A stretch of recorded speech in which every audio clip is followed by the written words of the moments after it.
Bonjour les codeurs.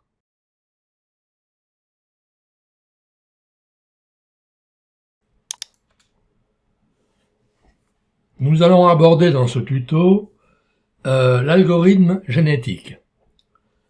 Mais au préalable, il faut une petite préparation. Donc j'arrête ceci et il faut installer un module. Pour cela, j'entre dans mes settings, CTRL ALT S, voilà. Et ici, au niveau des packages, on va faire un plus dans la liste des pipes et chercher génétique algorithme de celui-ci. Et on fait une installation. Voilà. Le module est installé, on vérifie. J'ai ici, il est ici, version 6.6.1. Il nous faut également installer 5 fichiers.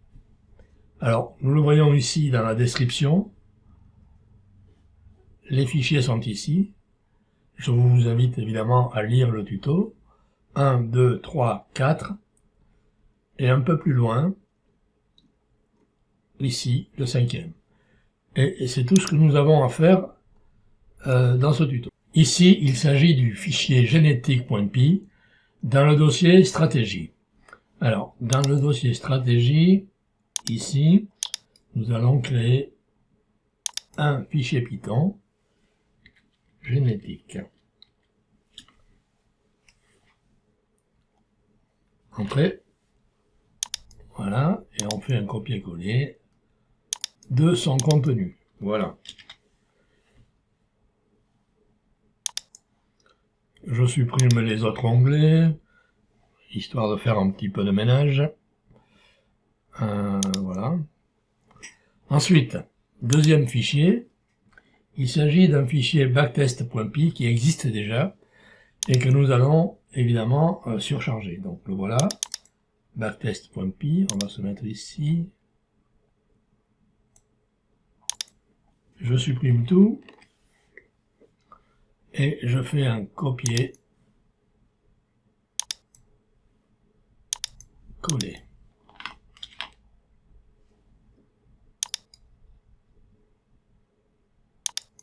Voilà. Ensuite, nous avons le fichier showgeek.py qui existe déjà et que nous allons surcharger. Donc c'est dans les shows.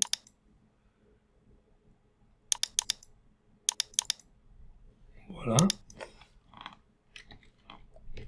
Suppression. Showgeek. Copier.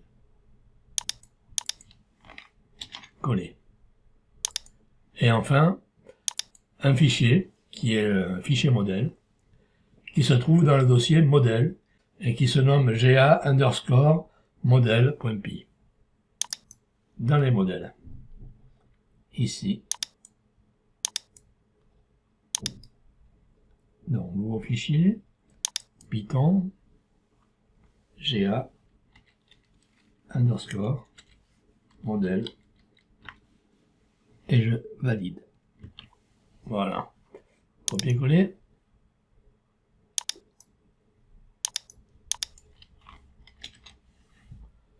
Voilà, la préparation est terminée. On peut tester. Pour cela, je lance ce modèle. Clic droit, Run ga_modèle.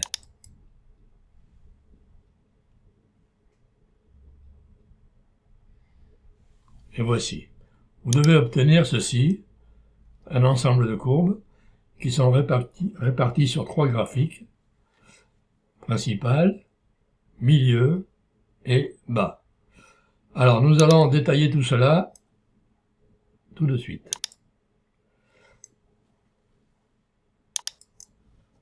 Mais avant de poursuivre, nous allons faire une petite remarque. Donc je ferme ceci. Au niveau de ce fichier modèle, ga_modèle, Donc je remonte là-haut. Et on s'aperçoit qu'il y a beaucoup de commentaires. Tout est expliqué ici, vous voyez. Donc tout ça c'est du commentaire. Ici aussi. Toutes ces lignes sont commentées. Sont abondamment commentées. Je vous invite évidemment à tout lire. Hein. Et nous allons voir tout de suite pourquoi. Et naturellement, ce fichier, il est très chargé de commentaires. Nous avons également des méthodes qui sont vides, qui doivent être surchargées si nécessaire. On pourra les supprimer si ce n'est pas le cas. Vous voyez, ici, en absence de surcharge, cette méthode peut être supprimée. Même chose pour celle-ci, même chose pour celle-ci, et même chose pour celle-ci. Voilà. Donc, pour simplifier les choses, voyons le tuto. Il existe un fichier, c'est le même, hein. C'est le même, seulement tous les commentaires ont été supprimés, et il se nomme quickmodel.py. Nous allons également donc créer ce fichier, au même endroit, hein. Donc dans modèle ici, Python file, quickmodel.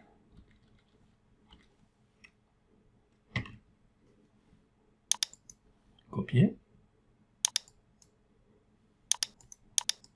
Coller. Et nous vérifions évidemment son fonctionnement.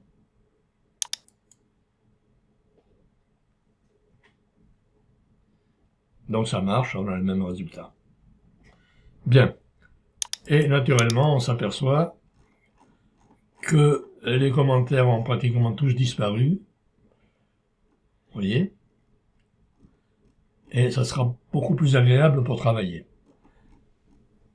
Voilà. Toutefois, je vous encourage à commencer par l'autre, c'est-à-dire GA modèle, pour bien vous imprégner de ceci et comprendre son fonctionnement.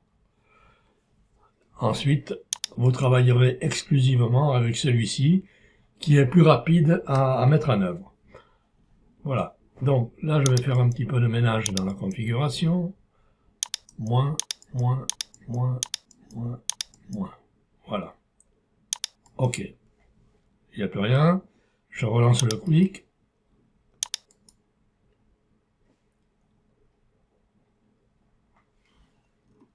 Ça marche. Bien, nous allons voir maintenant la centralisation des paramètres.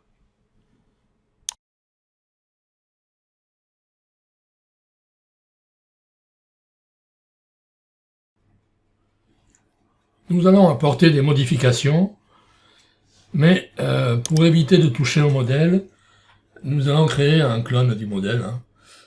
Voilà, donc dans stratégie, je commence par créer un dossier tout à fait personnel.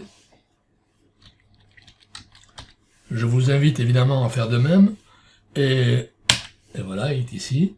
Et à l'intérieur duquel on va mettre différents dossiers.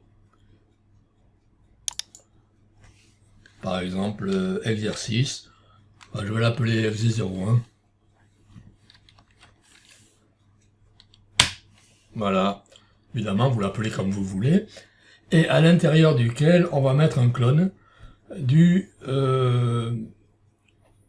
GA modèle. Celui qui est commenté. Hein. Donc, copier. Et ici, paste. On va l'appeler main 01. Voilà, comme ça je donne le même nom, le même suffixe si vous voulez que le dossier. On a exe01 et dedans on a main01. Voilà. Main01, il est ici, je supprime les autres et on l'exécute pour vérifier que ça fonctionne.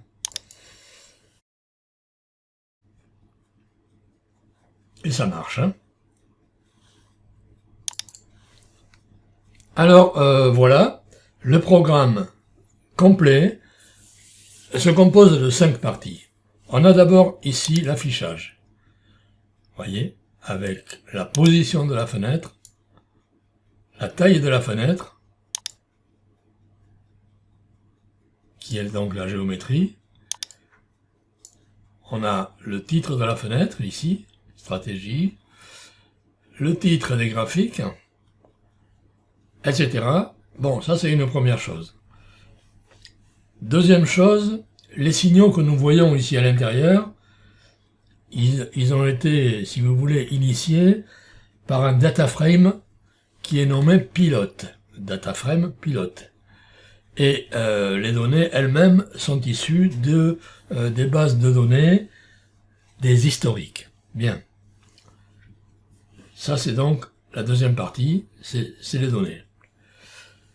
La troisième partie, que nous verrons tout à l'heure, c'est l'algorithme génétique qui va nous permettre de calculer les meilleurs paramètres pour faire une stratégie. Ou plutôt, qui va nous permettre, pour une stratégie donnée, de trouver les meilleurs paramètres. Le quatrième point, ça sera les indicateurs utilisés.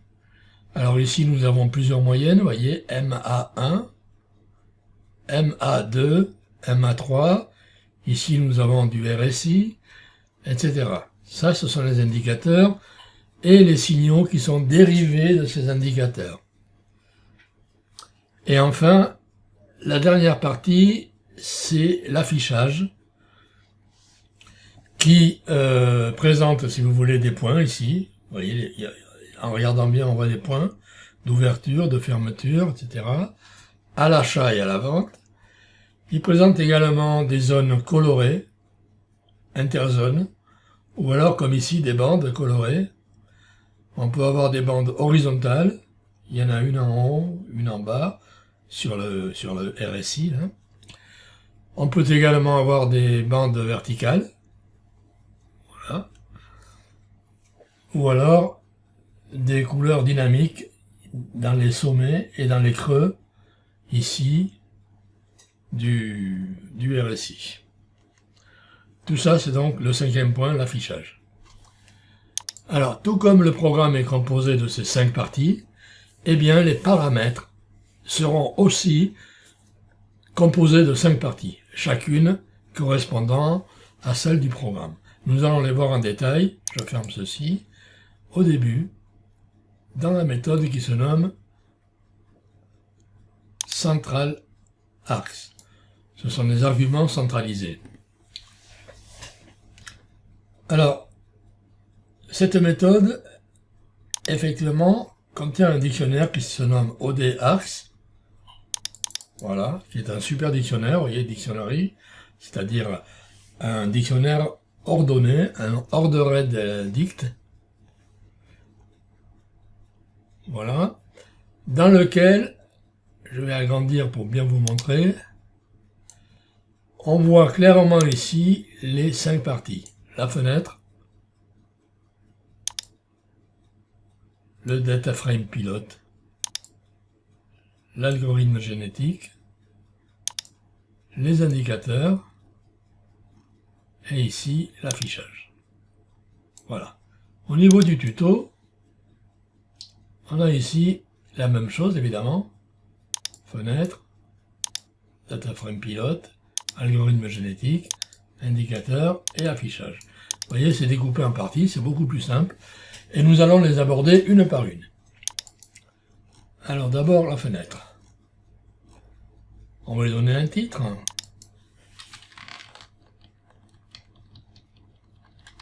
Exercice.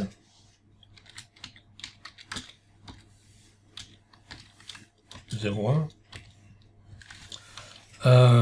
Ici, on va mettre... voyons, qu'est-ce qu'on peut mettre? On va mettre paramétrage.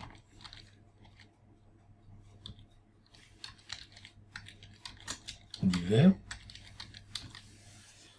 On va mettre ici une largeur plus grande, par exemple 1600.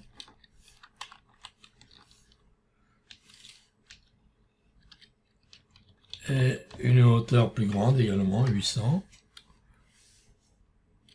Voilà. et on va mettre ici 60 pour le graphique principal. Alors, comme vous le constatez ici, on a 3 graphiques. 60, ça signifie 60% de la hauteur totale. Et pour les autres, il n'y a rien de marqué. Eh bien, c'est automatique. Ce qui fait que nous aurons ici 60, 20 et 20. Je lance pour vérifier. On va vérifier donc le titre de la fenêtre, enfin ce que nous avons fait ici, le titre des figures, etc. Et la taille. Voilà, déjà on voit qu'il est bien plus grand. Ici on a bien exercice 01 dans le titre de la fenêtre, et ici paramétrage divers. Voilà. La hauteur ici du bloc principal, c'est-à-dire du graphique principal, fait 60%. Ici 20% et ici 20%. Voilà donc pour la fenêtre. Alors effectivement, il y a d'autres paramètres que vous pouvez ajouter ici. Ils ne sont pas là, ils ne sont pas tous là. Alors déjà, on va vérifier que si je mets animation false, le graphique n'est plus animé. Voilà. Toutefois, avec les flèches du clavier, on peut avancer, pas à pas, ou 10 points par 10 points, avec la flèche vers le haut, ou vers le bas si on fait marche arrière, ou alors 100 points par 100 points avec page vers le haut, sur le clavier, page vers le haut, ou page vers le bas, voilà. Donc, pas d'animation, mais c'est manuel. Je referme. Intervalle. Ça, s'il n'y a pas d'animation, ça n'a pas de sens. Donc je mets l'animation en commentant cette ligne. Et ici, on va mettre un intervalle de 1 seconde.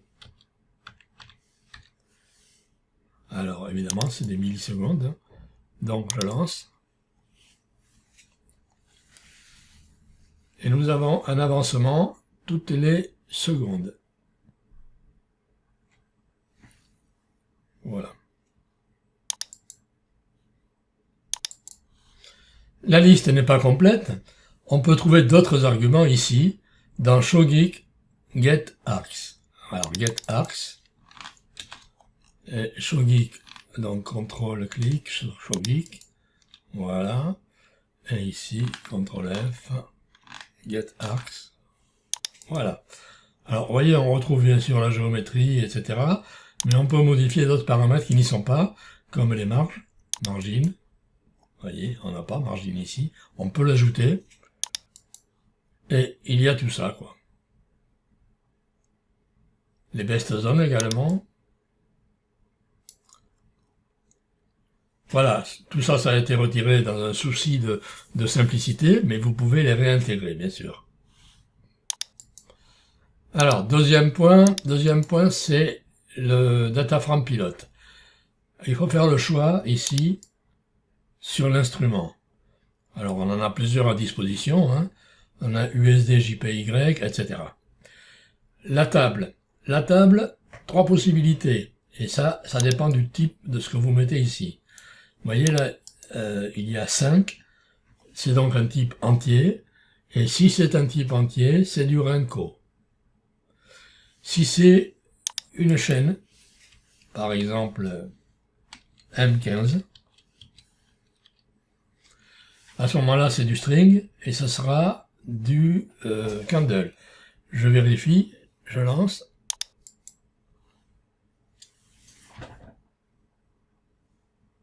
Voilà, vous voyez, le signal a changé au niveau de la forme. On voit bien que ce n'est plus du Renko, il n'y a pas les dents d'aussi comme ça, c'est du candle. Enfin, on peut mettre ici none. Et là, on aura les tics. Bon, je reviens à la valeur initiale. On va mettre 5. Voilà. Et là, on s'aperçoit qu'il y a 2 lignes. Learn et test. Qu'est-ce que c'est? Eh bien, ce sont les domaines d'études ou d'affichage à l'écran. Ici, c'est un domaine d'études Learn pour l'algorithme génétique. Et on voit clairement que les signaux traités vont ici, dans ce cas, de 0 à 95% de la table. De quelle table? De Renko 5. Alors que les signaux de test, eux, vont de 95 à 100%.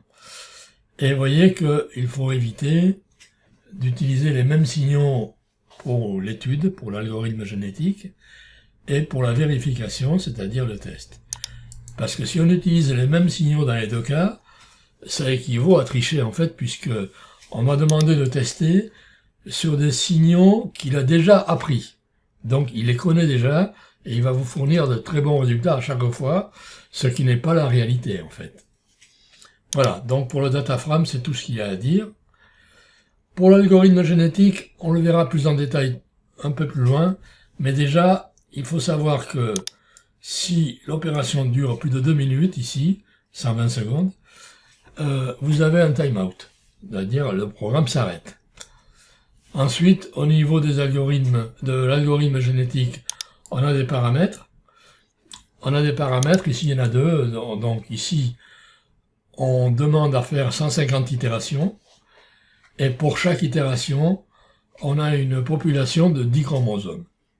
Voilà. Ce qui fait un total de 1500 en fait. Les arguments supplémentaires, on va les retrouver ici. Parce qu'effectivement, je n'ai pas tout mis là, mais on peut en rajouter. Hein. Donc, getModel, c'est dans génétique algorithme. On va cliquer ici avec la touche contrôle appuyée, génétique algorithme, et là, je crois que c'est tout en bas. Voilà, getModel. Et tous les paramètres possibles sont ici. On s'aperçoit qu'on a utilisé ici maxNum itération que l'on retrouve ici. Et population size que l'on trouve ici. Naturellement, vous pouvez rajouter tous les autres. Mais dans un but de simplification, ça suffit. Ensuite, nous avons les indicateurs. Alors, ici, index. Alors, d'abord, 3 valeurs. Backtest, stats et cost. Ces 3 valeurs, on les retrouvera toujours. Hein. Après, nous verrons les indicateurs qui sont ici, MA1, MA2, etc. Mais ces 3 valeurs. Si je fais ici backtest false et que je l'enlève le commentaire, c'est-à-dire j'active la ligne, on voit que le backtest est false, par défaut true. Et les statistiques false. C'est-à-dire, j'augmente ici pour bien voir, les statistiques c'est tout ça. Hein. Donc si je mets ici stats false, cela signifie que je ne veux pas voir ça. Et je lance pour vérifier. Voilà. Comme j'ai également ici le backtest qui est false, tous les petits points qu'on avait avant, on les a plus non plus. Vous voyez sur la courbe?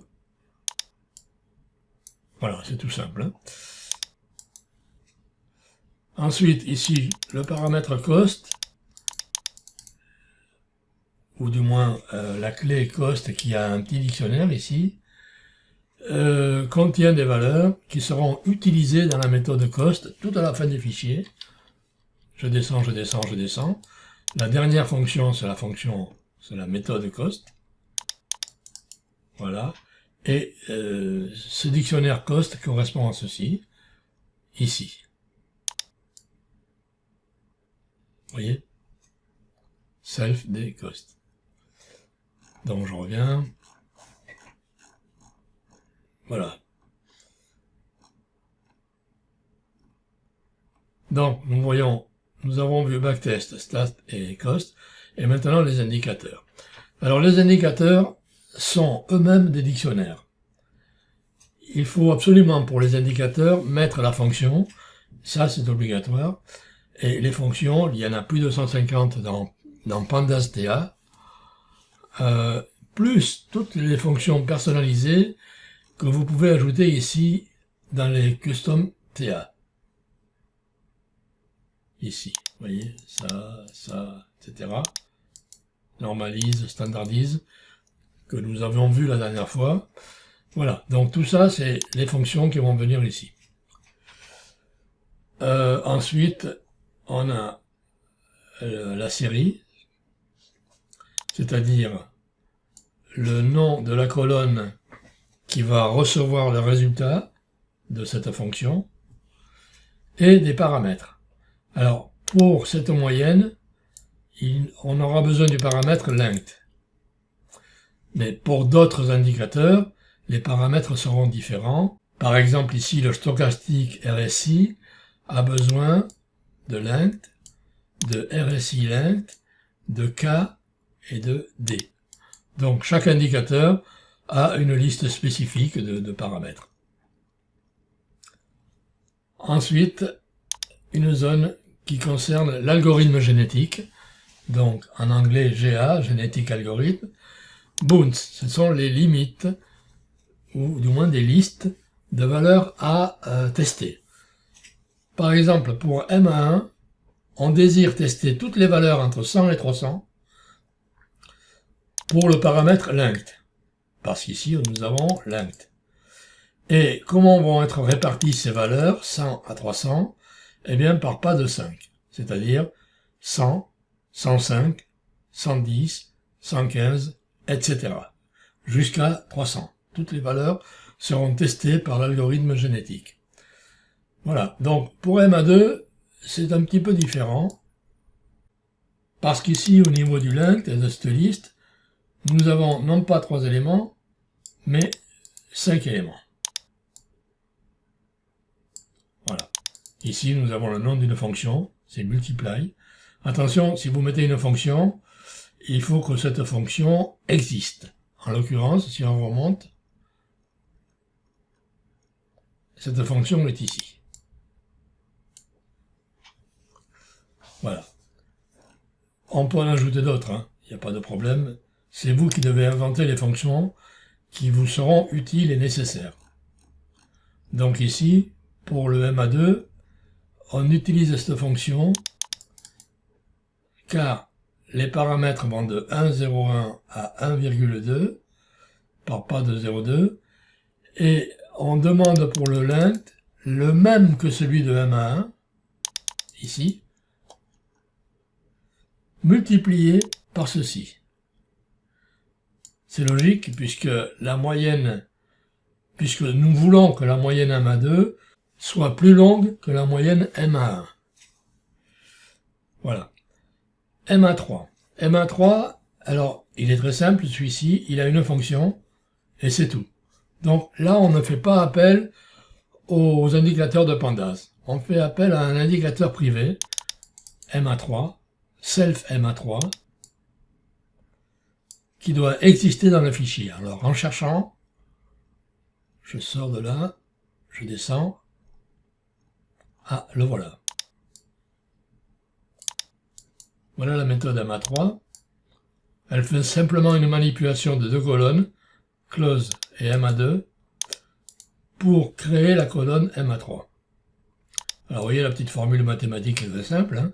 On a 2 fois close moins 1 fois MA2. Ce sont des opérations ensemblistes de Panda qui traitent toute la colonne d'un seul coup. Ça permet de gagner beaucoup de temps et on obtient directement ce signal MA3. Et quand on regarde ici l'affichage, voilà, j'arrête. Le MA3, c'est le signal rouge en haut, là, qui est égal à 2 fois ce signal gris, moins 1 fois MA2. Voilà.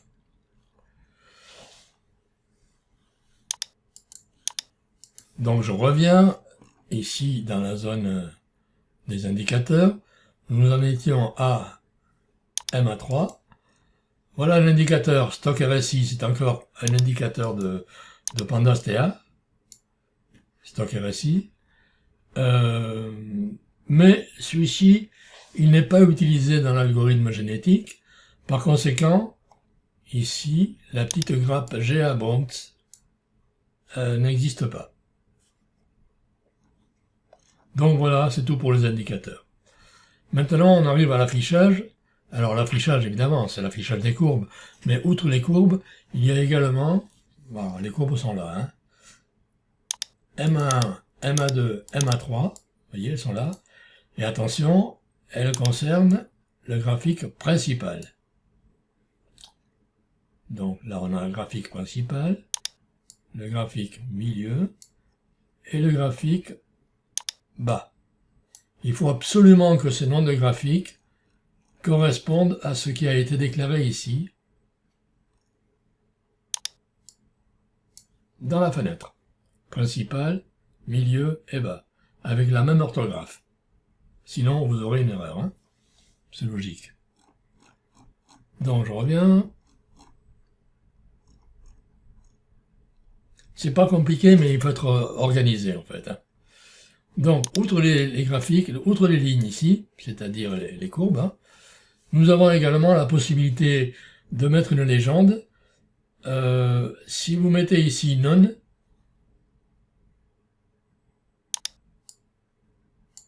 ou plutôt false,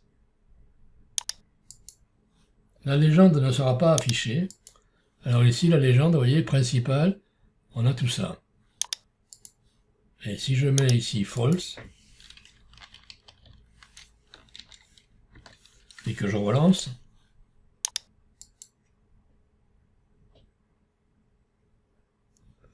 voilà.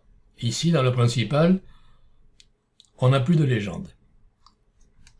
On a une légende ici pour le volume. Là-haut. Parce que le volume a été demandé, on peut le retirer d'ailleurs.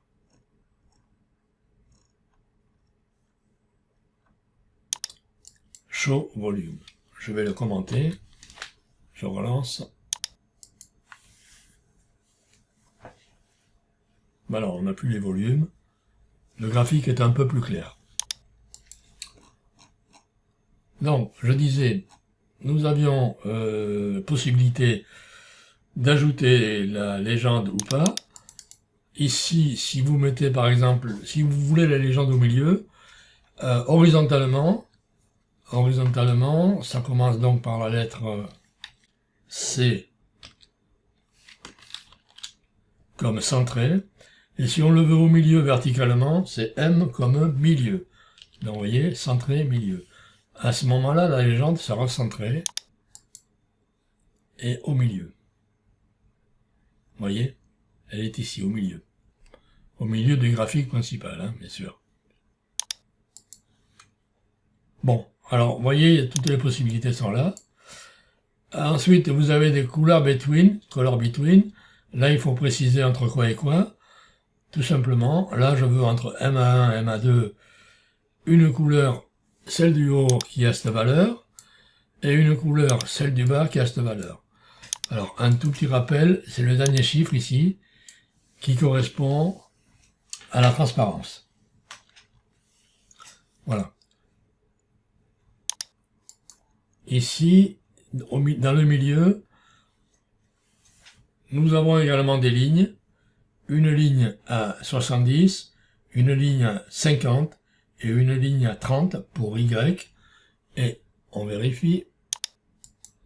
Donc 70, 50 et 30. Voilà, ces lignes sont là. 70, la ligne rouge. 50, la ligne bleue. Et 30, la ligne rouge. Et ici, rouge, bleu, rouge.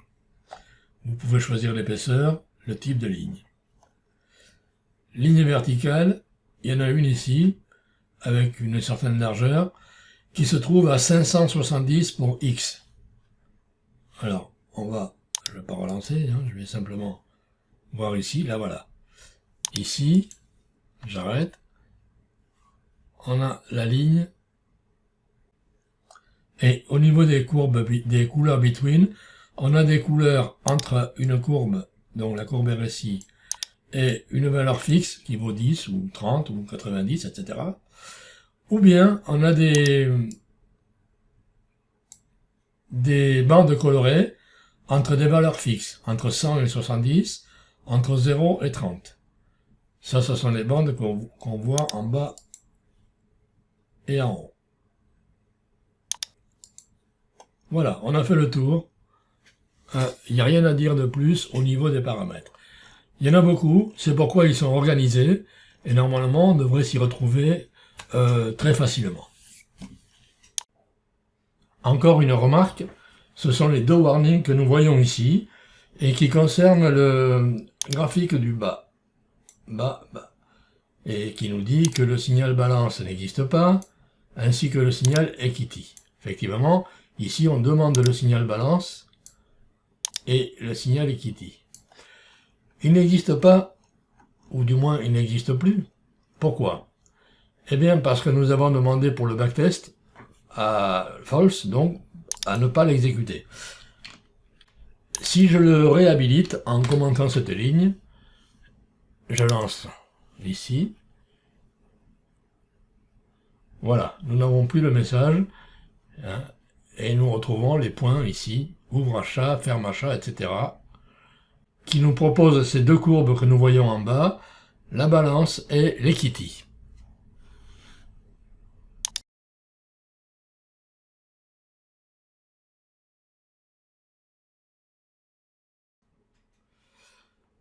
Nous abordons maintenant l'algorithme génétique. Et pour cela, nous allons remarquer tout au début du fichier le mode.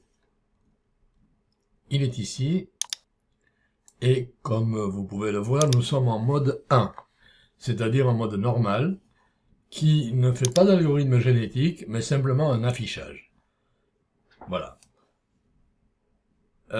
Maintenant, pour l'algorithme génétique, nous avons vu que chaque indicateur pouvait avoir une liste de paramètres, ici dans GA Bounce. Donc on a length parce que cet indicateur a besoin du length, mais on pourrait en avoir d'autres. Hein. Donc ici, je vais prendre M1 comme exemple, c'est le plus simple. On demande, on voudrait tester les valeurs entre 100 et 300 par pas de 5. Alors pour ça, pour vérifier que les valeurs sont bien choisies, on se met en mode numéro 2 et on lance le programme. L'affichage n'aura pas lieu, on aura simplement un print en bas. Voilà. Donc nous avons ici deux listes. Et alors, le chromosome qui va être sélectionné, ce sera un élément au hasard de la première liste et un élément au hasard de la deuxième liste. Nous avons donc un tuple de deux valeurs. Voilà, ça c'est pour le mode numéro 2, simplement pour vérifier que les listes sont bien celles que nous voulions tester. Passons au mode égale 3. Alors, le mode 3, on exécute l'algorithme génétique une seule fois. C'est pour vérifier qu'il n'y a pas de bug et que tout fonctionne. Donc, ici, on a un paramètre single loop égale true, ça veut dire qu'on a une seule boucle qui sera effectuée, et on verra ici un rapport de cette boucle. Alors, j'exécute.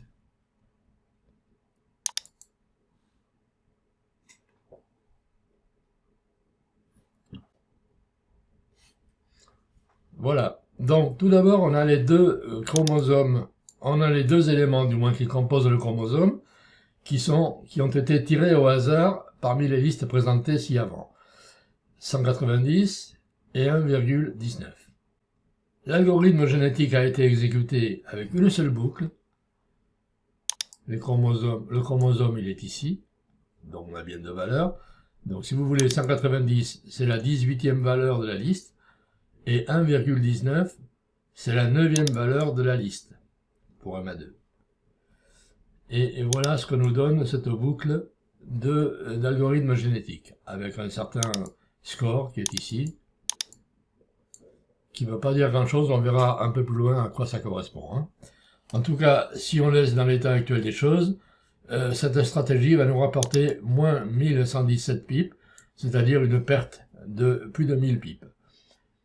Et voilà, donc les paramètres choisis concernant ceci sont 190 pour MA1 et 226 pour MA2 au niveau du length. Et enfin, on arrive ici au mode numéro 4 où on a l'algorithme génétique qui va s'exécuter pour de vrai, si je puis dire, c'est-à-dire avec beaucoup de boucles. Mais d'abord, nous allons faire une petite vérification. Ici, au niveau du PC, nous allons lancer la fenêtre Main. Voilà. Et nous voyons donc un node ici historique, histo, qui va nous servir à vérifier les historiques. Alors nous allons choisir euro-dollar, ici, et cliquer sur voir historique. En effet, les historiques doivent être à jour pour faire l'algorithme génétique.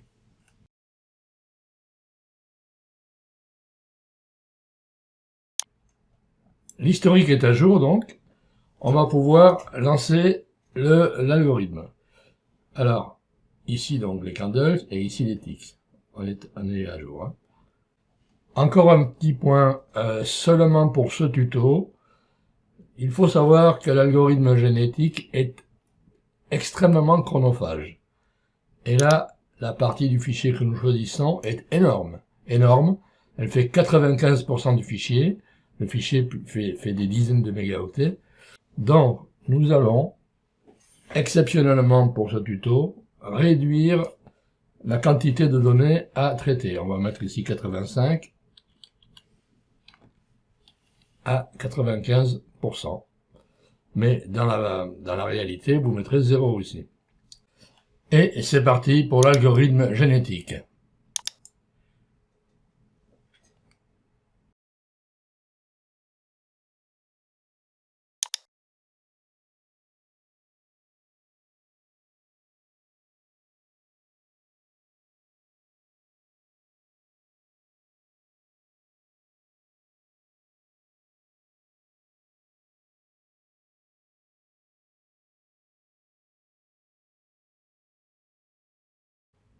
Voilà, c'est terminé.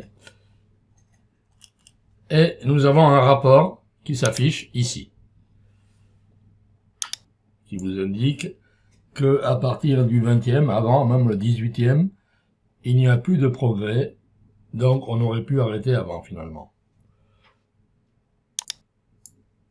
Que voit-on dans ce rapport? D'abord, il a duré 247 secondes. C'est bien, mais c'est faux. C'est faux parce que dans la réalité, il peut durer des heures, voire même des dizaines d'heures. Alors, le meilleur chromosome, c'est celui-ci, 23,5, que l'on retrouve ici d'ailleurs, 23,5, et pour lequel les paramètres sont 215 pour MA1 et 239, si j'arrondis, pour MA2. Alors, si je remonte, ici, nous avons le rapport, du moins le score de l'algorithme, 210. Et ce score doit être diminué de plus en plus. Ici, il est passé à moins 110, donc plus faible, moins 529, et encore plus faible, moins 586, et il n'a pas pu faire mieux. Voilà. Donc ça, c'est pour le rapport. Nous avons pris un jeu réduit de données. Nous allons pouvoir tester. Alors pour cela, bien sûr, on revient au mode 1. Ensuite, on va faire un affichage global, non pas de 600 points, mais disons de 10 000 points. Comme ça, on aura tout l'ensemble de données. Qu'est-ce qu'il faut faire encore? Eh bien, il ne faut pas oublier, au niveau des indicateurs, de leur donner les valeurs trouvées par l'algorithme génétique. Alors, pour MA1, quelle était la valeur trouvée? c'était 215. Et pour MA2, la valeur trouvée était 239. Donc, d'après l'algorithme génétique, ce seraient les meilleures valeurs. Nous testons. Men 1. Bien. Alors, nous avons un drawdown très important ici. Mais, et en plus, nous avons un gain quasiment nul. Hein. Nous allons pouvoir d'ailleurs afficher ces résultats en commentant cette ligne et qui me réhabilite les statistiques. Je relance. Voilà. Donc, que nous disent ces statistiques? Nous avons un capital final qui est inférieur au capital initial. Donc, ça ne correspond pas à ce que nous avons trouvé. Eh bien, c'est normal. C'est normal puisque le jeu de données n'est pas le même ici dans l'apprentissage et ici dans le test. Alors, mettons-les identiques pour pouvoir comparer. Évidemment, ça il ne faut pas le faire, c'est uniquement pour vérifier. Et je relance.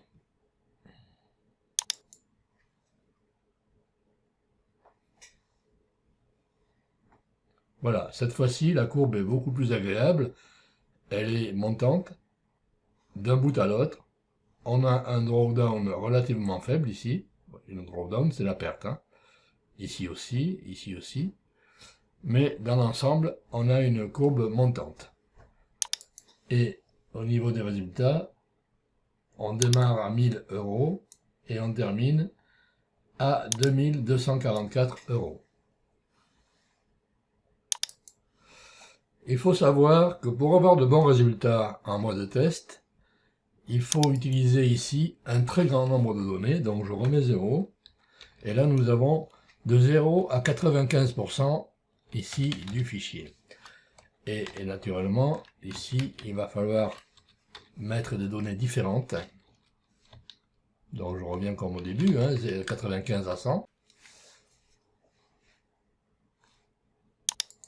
Alors prévoyez de laisser tourner votre ordinateur pendant toute la nuit et nous allons voir ce que fait cette fonction de coût.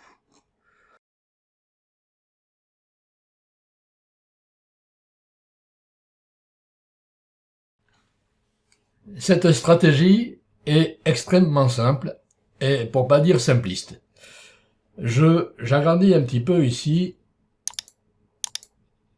une partie du graphique, par exemple ici, pour vous montrer ce que l'on fait.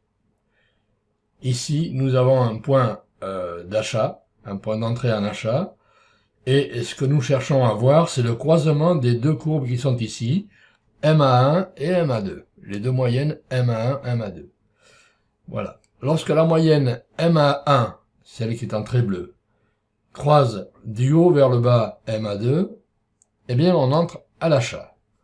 Et ici, au contraire, là, on a un croisement dans l'autre sens, on ferme l'achat et on entre à la vente. C'est-à-dire que on espère que le signal va diminuer. Et effectivement, un peu plus loin, ici, on a à nouveau un croisement, ici, et on ferme cette vente, on ouvre à nouveau à l'achat, etc. Donc si tout va bien, comme dans l'exemple que je vous montre ici, on a ici des marches d'escalier qui sont montantes, puisqu'on a un gain. C'est-à-dire qu'on avait bien prévu ce qui allait se passer. Alors vous le voyez, on teste uniquement le croisement des deux moyennes MA1 et MA2. Donc on vient au code, je ferme ici, et c'est dans la méthode cost que ça se passe, tout en bas du fichier. Méthode cost, là voilà. Les deux conditions sont là, et c'est tout ce qu'il y a à voir en fait. Hein. On a, lorsque MA1 CD, c'est cross down. Croise vers le bas MA2, à ce moment-là, on fait une ouverture à l'achat, buy. Et dans le sens inverse, lorsqu'on a MA1 qui croise CU, c'est cross up, qui croise vers le haut MA2, eh bien on ouvre à la vente. Et ici, au niveau de la fermeture, close, on a l'inverse. Ça, c'est dans le cas de la vente et dans le cas de l'achat. Bien, je vous laisse à tête reposée bien étudier ce code. Il est hyper simple, hein. Donc c'est trop simple si vous voulez pour avoir une stratégie gagnante avec ça, mais c'est un cas d'école, c'est uniquement pour expliquer le fonctionnement. Voilà. Alors, ce que nous allons voir ici, c'est au niveau du tuto ce qu'on appelle la minimisation, ici. La question est la suivante, que demande-t-on à l'algorithme génétique de minimiser? Quelle est la valeur que nous voulons minimiser? Est-ce que nous voulons minimiser ici le drawdown, c'est-à-dire les pertes, ou est-ce que nous voulons maximiser, je dis bien maximiser les gains? Alors, pour maximiser les gains, il suffit de minimiser la valeur négative, c'est-à-dire moins gain. Voilà. Nous allons dans le fichier génétique.py chercher ici la méthode cost. Voilà. Alors, c'est à droite, je vais agrandir à droite. Voilà, la méthode cost, ben la voilà, ici, dans laquelle on voit le choix de minimisation qui a été fait. Ici, choix minimise. Et vous avez possibilité de choisir un cas parmi les trois. Alors, vous voyez qu'ici, c'est commenté. Ici, c'est commenté, c'est le deuxième cas. Et ici, ça n'est pas commenté. Alors, je m'explique. Dans le premier cas, on cherche à minimiser moins gain, c'est-à-dire à maximiser les gains. Vous voyez? Peu importe le drawdown, on cherche à maximiser les gains. Et à ce moment-là, la variable minimise, car c'est elle qui compte finalement, c'est elle qui est retournée ici. Vous voyez, return minimise. Elle est égale à ce moment-là à moins gain. Dans le deuxième cas, au contraire, on n'a pas beaucoup de capital initial, on n'a pas envie de perdre à la moindre perte, donc on va essayer de réduire au maximum le drawdown, c'est-à-dire les creux qui peuvent apparaître dans les courbes de gain. À ce moment-là, on décommentera cette ligne. Et ici, dans ce troisième cas, on a un mix de toutes ces valeurs précédentes, hein. Il y a une valeur qui n'est pas indiquée, mais que vous pouvez ajouter ici. Elle est notée là. C'est la maximisation du nombre de trades. Alors, à ce moment-là, si on veut un maximum de trades, il faudra faire minimise égale moins nbtrad. Nbtrad, évidemment, c'est la variable qui indique le nombre de trades. Voilà. Donc, si je décommente plutôt cette ligne, il faudra bien sûr commenter celle-ci. Voilà. Et bien à ce moment-là, l'algorithme génétique va chercher à maximiser les gains. Vous voyez le signe moins ici important. Sans tenir compte ni du nombre de trades, ni du drawdown. Donc c'est vous qui voyez, vous testez tous les cas, et vous choisissez celui qui vous convient le mieux, qui d'ailleurs sera adapté à la stratégie que vous aurez choisie, hein. Voilà, ce tuto est terminé, et je vous souhaite de bonnes recherches, et beaucoup de courage. Je vous remercie de votre attention.